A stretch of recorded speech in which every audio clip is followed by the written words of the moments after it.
Et ta grâce, seule ta grâce. Nous voulons instaurer un état de droit.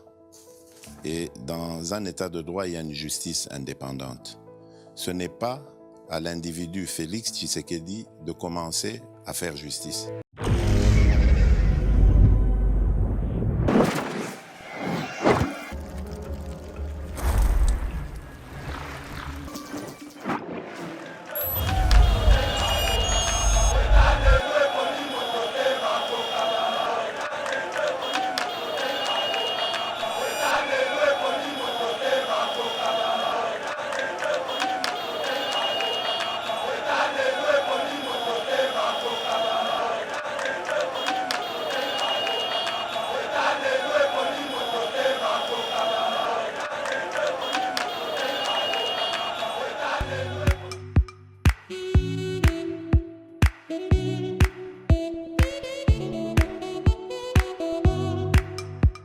Docteur, Papa Tito souffre de l'hypertension artérielle, le diabète de type 2 et la prostate. D'après nos recherches, le complément alimentaire BioHerbs Cacao est la solution pour Papa Tito. BioHerbs Cacao est un cacao en poudre de première qualité, possédant des propriétés aphrodisiaques, naturelles et puissantes. Elle n'est comprend d'aucun colorant ou arôme artificiel. Profitez avec le meilleur cacao, savourez avec de l'eau, chaud ou avec du lait. Retrouvez dans ce cacao vos performances physiques. Soignez la prostate sans médicaments ni opération. Je vous recommande ce complément alimentaire BioHerbs Cacao. Dégustez le meilleur goût du cacao avec BioHerbs Cacao. C'est vraiment très bien. Parce que nous passons la fermentation, nous avons comme barrière, nous avons le sucre, donc tout ça nous a vraiment très bien. Maman, là on va passer à la question. Côté Ouana, est-ce que c'est le divan? Mon gars, veillez dans vous. Nous sommes aux USA, en Europe, en France, au Canada et en RDC. Joindre via ces numéros.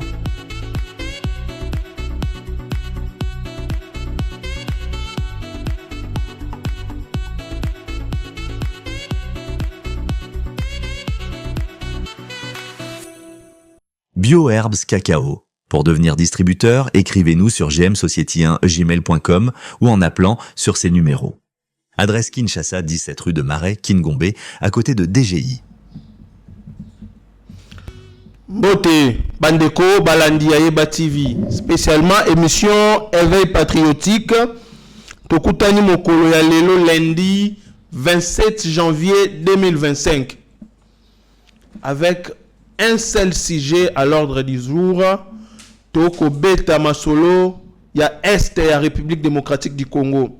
Masolo ya Goma, Bandeko, guerre est commise sur le plan médiatique. Il faut avoir une bonne source d'information. Boye ba place nini boko keno zo information ya solo. Munguna ako utiliser ba média mike ya soi-disant ba congolais pour stigmatiser l'opinion, pour désorienter l'opinion. Ba ko mema ba mensonge, ba fake news pour na ko révolter population. Mais ba ko longa te parce que ba vrai wazalendo boyebi bango boyebi place nini boko zo vraie information entre autres Yeba TV. Yango to ye mokolo ya lelo na kanda nyoso toko beta lisolo ya Goma. Nazanga moko te na plateau, naza na Abechole. Mais d'entrée des jeux bandeko, tikana yebisabino que la ville de Goma n'est pas sous contrôle de M23. Toutes les zones stratégiques est sous contrôle ya ba FRDC. Ba vidéo boko mona na toile ya lokuta eza pona ko semer panique. Munguna ayebi que sa mission ne sera pas facile. Yango il faut abanda déjà avec des mensonges ko révolter population. Ba ko longa bitumba oyo soko mokete. Toza na contrôle, le président Félix Antoine Tshisekedi a toute notre confiance et peuple congolais to pesa confiance. Makambo ko changer bientôt là. Vous allez brancher sur Yeba TV. Abechole, bonjour et bienvenue sur Yeba TV. Bonjour DG Chadrak, bonjour Bandekonyo so bazo landabiso partout na ebibe boana Suisse, bozo talaba média bozotala ba réseaux sociaux, qu'est-ce qui se passe na République démocratique du Congo, yangwana bomoni à toute urgence. Tozana Yeba TV, ko calme bino, ko tiebisa bino. Ce qui est vrai, ko yebisa bino pe ba fausse information. Voilà. Vraiment merci Nabino, abonnez-vous, partagez pour ne rien rater. Merci beaucoup. Très bien Abbé Cholé. Namoni ba kongomani balamuki na kanda. Ngamoko na lalité butu alelo. Téléphone ekolela air nyoso. Mais Yeba TV situation za ndenge nini? Toki bazui Goma. Abbé Cholé nini eleki na butu ya lelo na Goma. Et là, c'est Tshisekedi qui fait peur. Tshisekedi a bangisa Nations Unies, Tshisekedi a bangisa Rwanda, préparation oyo mokonzi mboka dès que Aouti Suisse a quitté, préparation oyo ezali ya kosilisa une fois pour toutes la guerre à l'est de la République démocratique du Congo où nous sommes agressés par l'armée rwandaise et puis si panique na ba anglais, na ba français, na ba américain, na OTAN, na Union européenne et puis si panique na kati ya conseil à sécurité. Yango zomona Bintu Keita ba déclaration pamba yango zomona Nations Unies kuna ko yebisa batu na ye bobima la libanda mboka yango na bomoni République démocratique du Congo à travers notre porte-parole du gouvernement asengi pe ba congolais oyo baza na kati ya Rwanda babima bomoni ba français basenga ki batu na bango babima parce que ba comprendre ya solo que retour ya mokonzi mboka c'est une préparation pour en finir une fois pour toutes avec l'agression rwandaise. Nde epesi panique du fait que ces gens, du fait que des Rwandais, du fait que régime ya Paul Kagame bazama kasi na lokuta oyebi lokuta wana bako benga ngo ubungwe soki ubwange soki ubungwe na kini ya Rwanda. Donc lokuta na lokuta wana ezali nini topesa panique na peuple congolais. Banque sa peuple congolais que la ville de Goma est tombée. La ville de Goma n'est pas tombée et sous contrôle total. Il y a forces armées de la République démocratique du Congo. Très bien de quoi Bécholé. To banda lisusu to zongela likambo yo. Mokolo ya lobby dimanche. To moni République démocratique du Congo est renvoyée avec effet immédiat. Mission diplomatique na Rwanda, ambassadeur na biso avec toute l'équipe. Tous les diplomates au Bazan à Rwanda, ils ont été renvoyés. Et Kolakisa, volonté, action où le président Félix Tshisekedi a préparé. Mais il se peli, je m'excuse, ils ont une volonté. Il y a des Congomani qui ont été déjà Chadrak. On se posait question à quand rupture diplomatique avec les Rwandais. Chaque chose, ça c'est la parole de Dieu.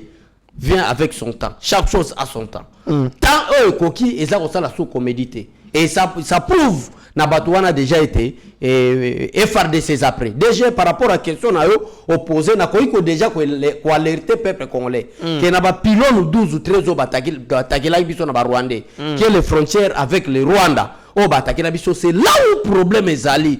C'est là où se trouve, c'est pour la première fois. Oh yo ba ko diaboliser bande ko na biso na ba télévision, ba ko kosa bango Goma boye, aéroport à Goma et hautement sécurisé, nos avions, nos Sukhoi, nos hélicoptères, auto kende ko bombarder la ngo de Kigali Rwanda. Ezali wana ba port na biso lac Kivu na biso ezali vidéo nini bomoni oyo ke ba Rwanda ba botoli. Et le problème est que l'armée congolaise maintenant baza na province ya Kizenyi. Na ba pylône ya 12 ou 13 on va attaquer la Kibiso. Ce qui fait panique na communauté internationale, ce qui fait panique na Nations Unies parce que baso comprendre le sous position ya phare de CT. Donc si mokonzi mboka DG Chadrak a yebisi peuple congolais mokonzi mboka a eu décision ya ko renvoyer ambassadeur ya République démocratique du Congo na Rwanda et ça pour dire que bo attaquer biso peut attaquer, c'est-à-dire réunion mokonzi mboka ko attaquer d'urgence avec le chef d'état-major général, avec le ministre de la Défense, le ministre de l'Intérieur, accompagné du Premier ministre Ezalaki pour faire une déclaration de guerre. Si tout va bien, peut-être lelo, mokonzi mboka kolobela ba kongomani ba komona bitumbango ndenge ko salima solo. Très bien, Abbé Cholé, Yeba TV eza plateau à vérité.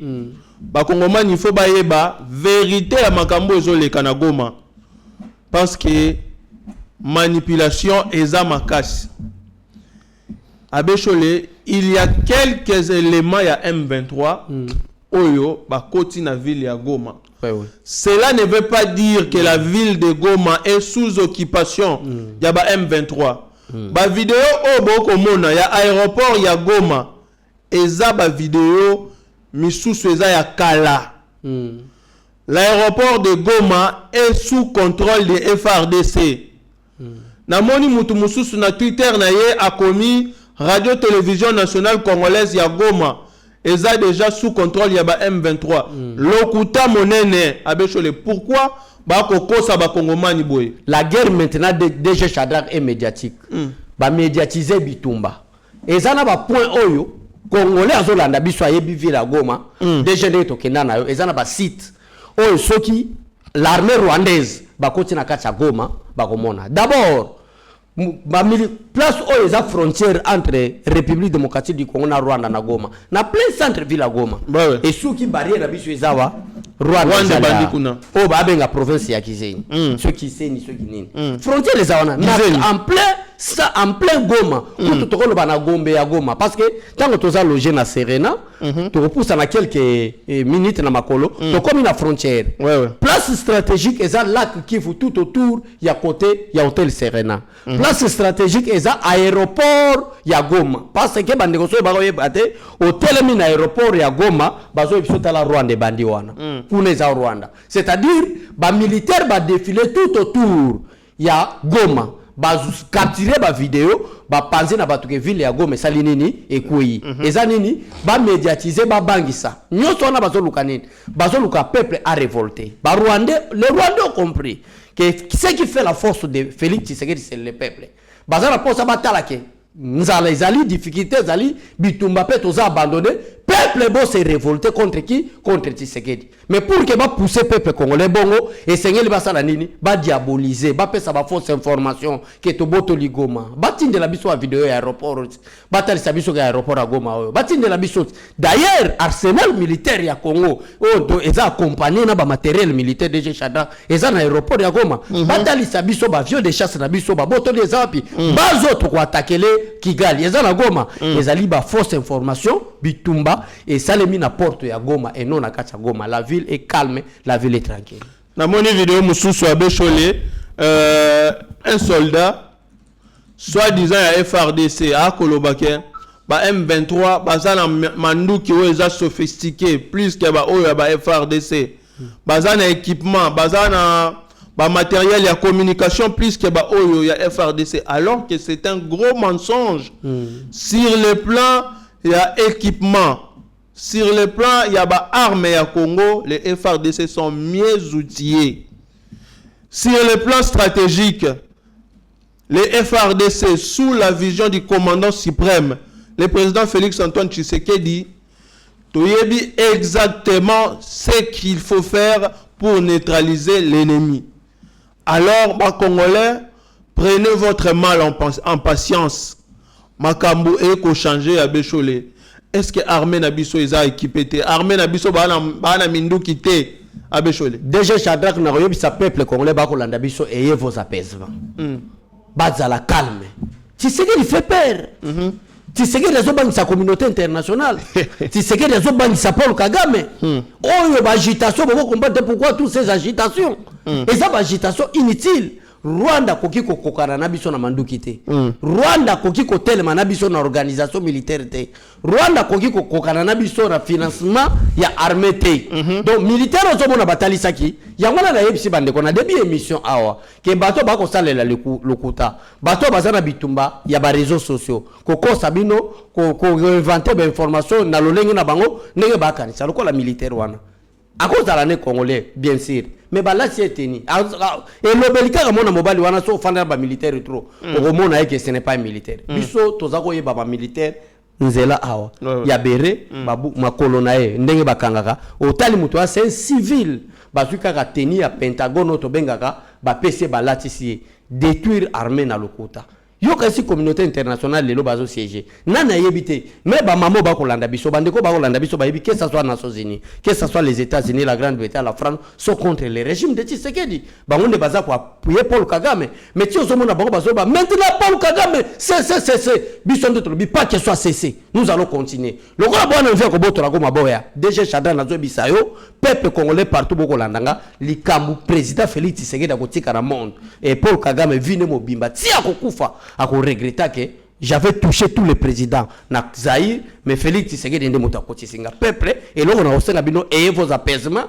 L'aéroport de Goma est hautement sécurisé, la ville de Goma est hautement sécurisée. Cela n'a discouvert pas toi il y avait la présence des militaires rwandais tout autour de la périphérie à Goma, mais la ville est calme. Très bien, Abbé Cholé.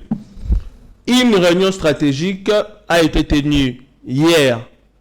Président Félix Antoine Tshisekedi, Azalaki na quelques membres du gouvernement, Azalaki na quelques bakondi, il y a ba FRDC, tokende na régie. Tous en réunion boyeba, il s'agissait de quoi? Et que pense le gouvernement? Que pense le président Félix Tshisekedi dans la situation de la guerre où ils ont préoccupé, où ils ont dérangé dans l'Est de la République démocratique du Congo? Tokende na régie, vous proposez biso éléments où après, tokozonga pour les analyses.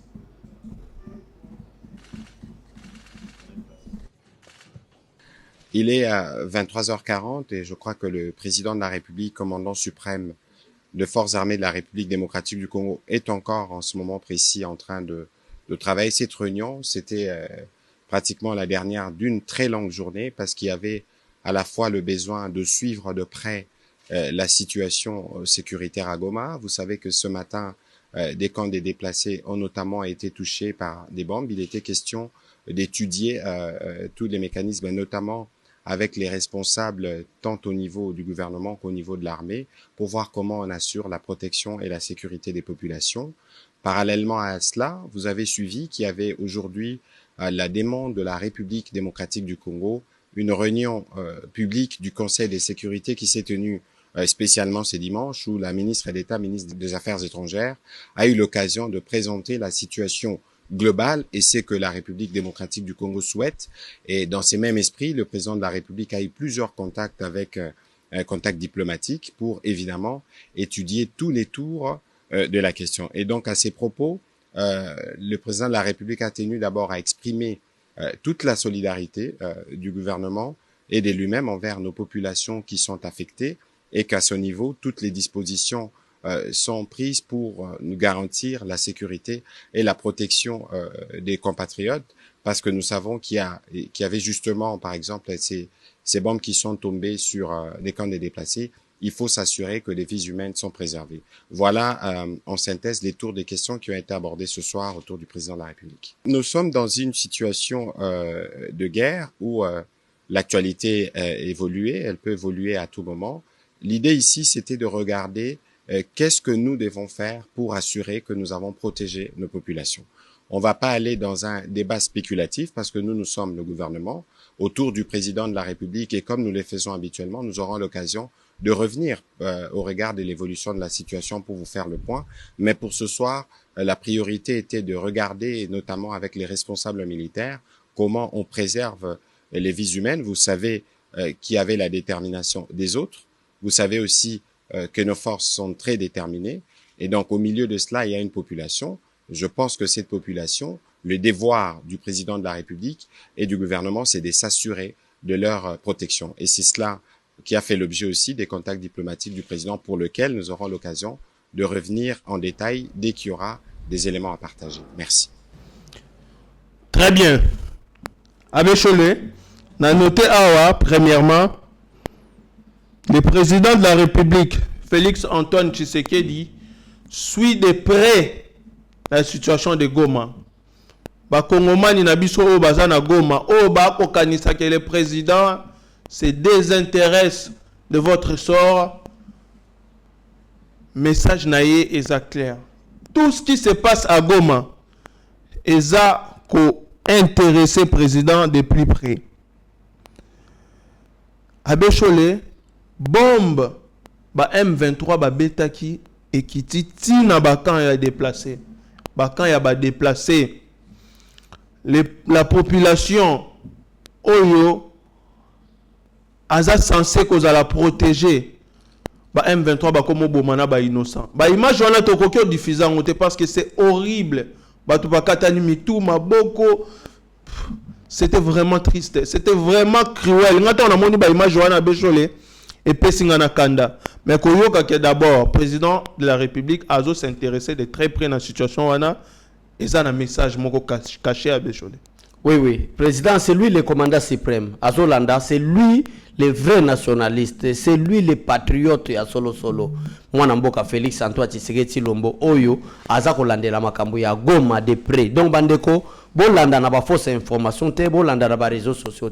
Batouana Baza Sanker, Batouana Bana Bolingote, Batouana Baza na souci Morote, Bazota la Couture région à Grand Lac, Baza Tana et Loko Mokote. Même la communauté internationale, Bayebi que quand il y a déplacé Zalaka avec une interdiction formelle, ok, Bako Boka sous bombe konate. Parce que Bazozanga ya Golia, Bazozanga ya Gomela, Babengi Bango, déplacer des guerres. Déplacer à quelle guerre? Une guerre fabriquée, ou soit une guerre ou une agression provenant du Rwanda. Mais c'est toujours la même armée rwandaise, ne Bazosala Nini, Bazolarke Babombo Kuna. Na présence, il y a communauté internationale. Na présence, il y a Union européenne. Na présence, il y a États-Unis d'Amérique. Na présence, il y a OTAN. D'ailleurs, les armes fournies na pa M23 et autres na ba pays oyo na uchi sayo. Donc na présence na bango. Yangwana raison pour laquelle les chefs de l'État auto benga bongo commandant suprême des forces armées azana kolandela makamunyo so de près ayez vos apaisements vos ala na agitation te. Chaque fois na leka na ba télévision na yebisa kabino bande konanga politique ezala makamba otiana motema te okokufa na tension okobela maladie. Politique ezala makamba réflexion. Mutu nana zo pesa information makamba yoko leka ndenge nini. Faites attention avec des fausses informations. Très bien, Abbé Cholé.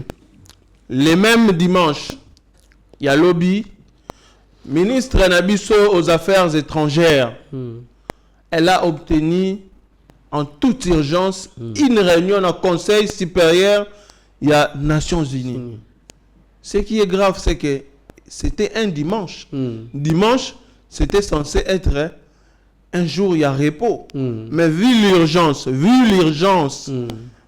on a levé l'option, il y a qu'à tenir cette réunion, accorder biso réunion. Et dans la réunion, premier point, il y a eu des pays qui se sont désolidarisés de la RDC. En Afrique, jusqu'à l'heure actuelle, seuls les Burundi ne s'aligner derrière RDC. Tous en a reçu. Oyo a s'aligner derrière RDC, Pakistan, na États-Unis de Abbé Cholé, voir tous les autres partenaires. Le président Félix Antoine Tshisekedi opter pour le silence.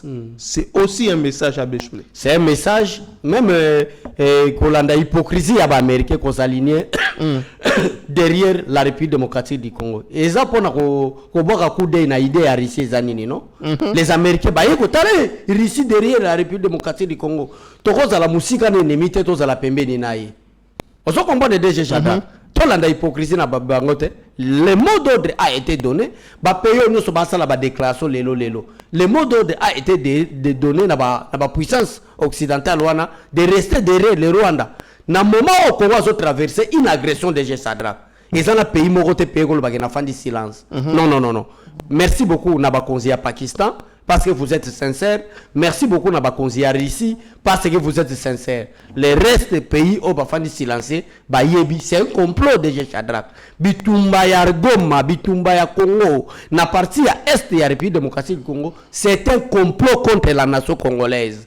Complot wana ezalaki ke ba faire koko isa Goma. Ya ngwana lokole za ina bentention na bango tala lelo na ba réseaux sociaux baza ko pensa ke Goma ekoi. Donc peuple congolais ayez vos apaisements, il n'y a rien. Est-ce que la voie diplomatique Abbé Cholé est compromettre et le comment na moment oyo tous en guerre? Comme on a déjà, ce qui m'a étonné, c'est que réunion wana, il n'y a aucune sanction contre le Rwanda. Et ça, condamnation. Aucune sanction n'a été appliquée contre le Rwanda.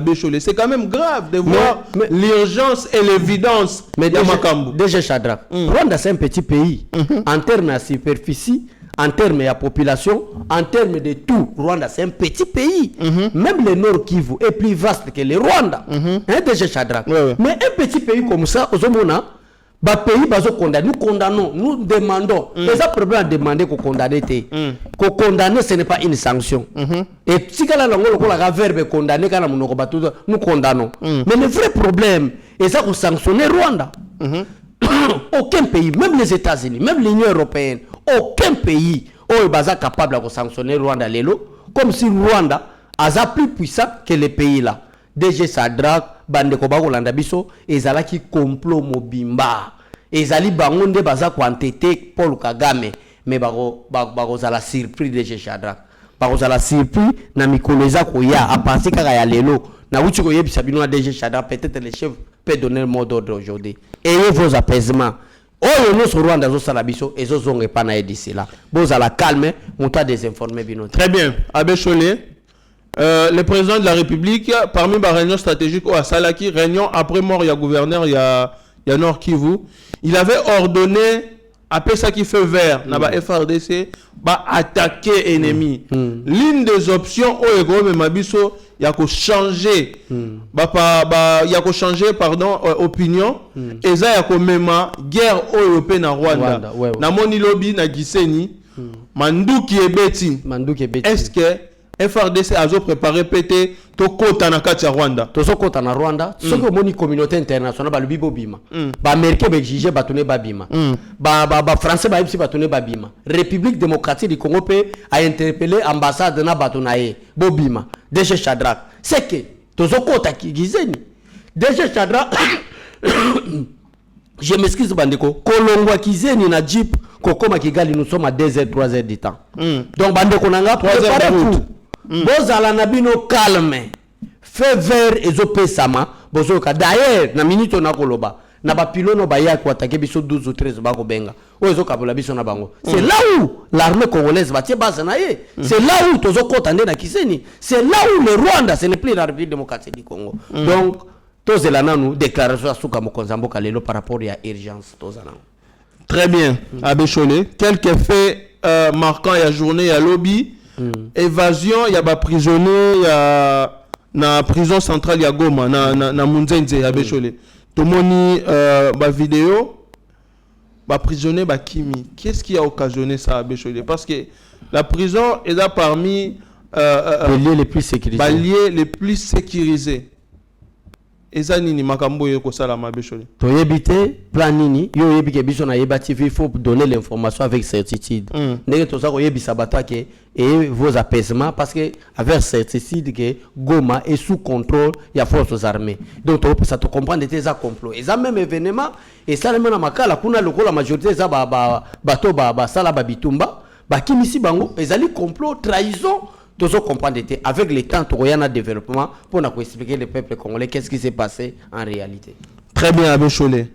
FRDC basé un soutien total, il y a peuple. Il y a peuple partout. Mais l'obit a remarqué quelques faits. Oh, tous ont encouragé FRDC. Dans Makambouana, j'ai vu un paisible citoyen. Oh, bazo pillé. Babotolé babiloko, pas militaire en tenue, s'il vous plaît.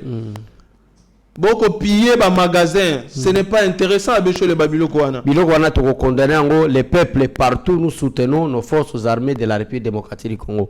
Bino ba traître o bozo ya pe bozo filmer pour na ba ngo na ba réseaux sociaux, faites beaucoup attention. Peuple congolais mobimba à Kinshasa lelo au monde ba marche na Bukavu au monde ba marche na Goma ba marche c'est-à-dire peuple aza ko soutenir peuple aza ko accompagner ba congolais na ba ji na ba mai tant bazango leka na arsenal militaire na bango pona ko attaquer ennemi to tika peuple wana kima ezali idée ya malamote copier peuple là. Très bien de Abbé Cholé EAC et ko convoquer une réunion d'urgence. Est-ce que le président Félix Antoine Tshisekedi il faut qu'il y ait des réunions et vous allez bon en Tanzanie? Nandimite président Kendete, nga na volonté na nga na ipsi mokonzamboka Kendete. Ça ce n'est plus le temps. D'ailleurs aujourd'hui le chef a une réunion d'urgence avec le comité de sécurité na Tanzanie à Kosalani. Tozana posa ya réunion té. Tozana posa avant que des réunions ba pays africains bazana EAC ba banana ko benga na Rwanda na EAC. C'est clair. Par réunion, de réunion à réunion. Impact dans les années. Est-ce que ils ont première réunion à EAC Tokota? Non. Mon Konzamboka a redéplacé pour la réunion à EAC. Déjà que Rwanda a respecté la accordé, Rwanda, ils ont expliqué pour nous cesser le fait, non? Ceux qui viennent vers Goma, ce ne sont pas des Rwandais. Il y a une raison pour laquelle nous avons insisté au peuple congolais. Bazo Kangama na mutambo na bango moko. Baloba qui cesser le fait à Wat. Bayoki qui est aux ans pour avancer. Baluba qui cesse le fait. Si quoi événement et réseau salima nde tokoyoka bango baganga sous cessez le feu vraiment et vos apaisements. Très bien, Abbé Cholé. Na autre chose, un message moi awa. Il est 14h heure de Kinshasa. Aéroport Yagoma est toujours sous contrôle yaba FRDC. Bokitisamitema.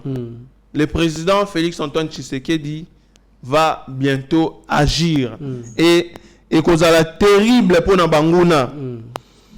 Namoni ba marche bandi Abbé Cholé. Tokende d'abord na régie, tozwa eloko marche et salamina na Bukavu. Une foule immense. Batelemi. Et que le peuple congolais a soutenir président Félix Antoine Tshisekedi.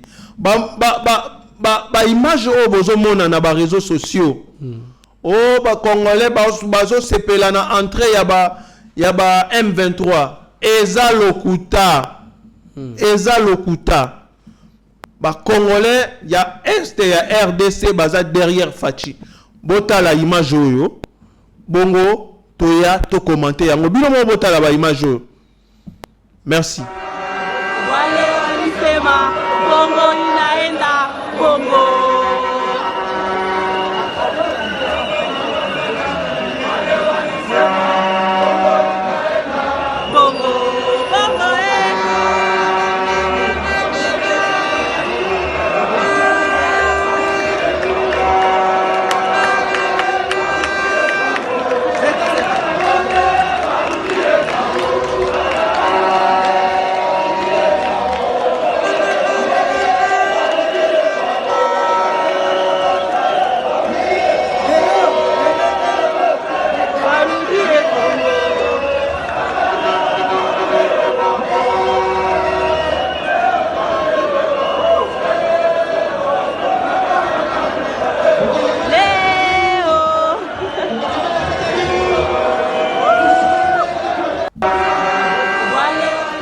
Très bien, Abbé Cholé. Dans la population.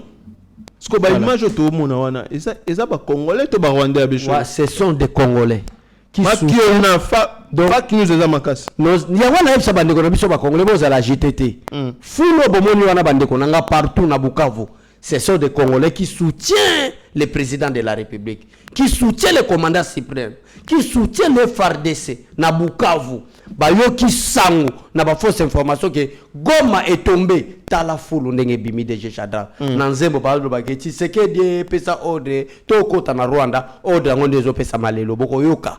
Oyo bino beluki boye si na porte DG Chada to bomela so ba congolais information te ba komi na porte à Goma ba défiler la porte à Goma parce que biso na bango frontière za boye ba filmer ba boaki to botoli Goma. Bon, c'est la sikoyo réponse ou soit retour ya makambo qui vivra verra. Très bien, Abbé Cholé. Makambo eko le Kanagoma, il faut servir mission dans la leçon et on doit tirer les conséquences. Trahison eza makasi na kati ya armée Abbé Cholé. To le bela ngo tongo midi pourquoi? Ba commandant ya ba opération, ba chef ya ba régiment, ba benga bango soki ba chef ba régiment, ba musu ba benga ba commandant soki ba peloton, ya ba bateau, tous ces gens là. Rwandais bazama kati. Il faut tout agir. Pourquoi Tilelo na ba réunion d'urgence au chef de l'État Azosala. Pourquoi ne pas sanctionner directement le chef à commandement, le chef à régiment? Voilà, c'est ça le problème. Dikamo évoqué, c'est très important. Si on a dit commandant Banomba, il y a premier de défense, c'est ça Bagoma qui s'engage pour nous.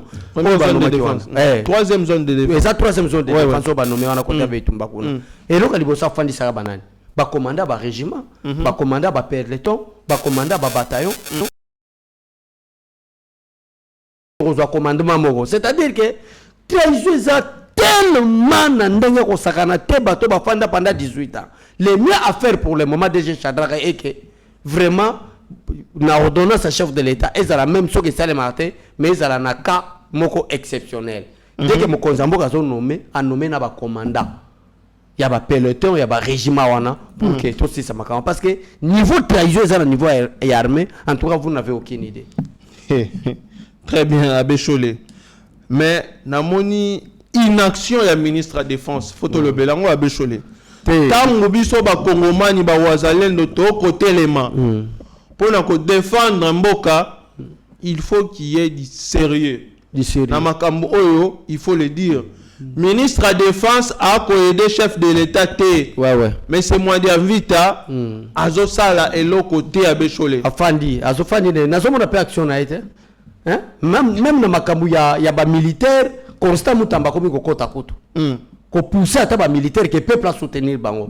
Mais o eza ministère tutelle ya ba militaire. En tout cas to somona inaction na ya. Ouais. To somona mouvement ne mokote. Pourquoi ne pas démissionner? Voilà pourquoi. Moi j'ai vu ça tout le monde. Au lieu de la ba frapper yo. Au quoi on a parlé nous des gens c'était tout le monde a pas décision makasi c'était na séparation au pouvoir mo konzamboka yenango. Tout le monde a ba action na vraiment té.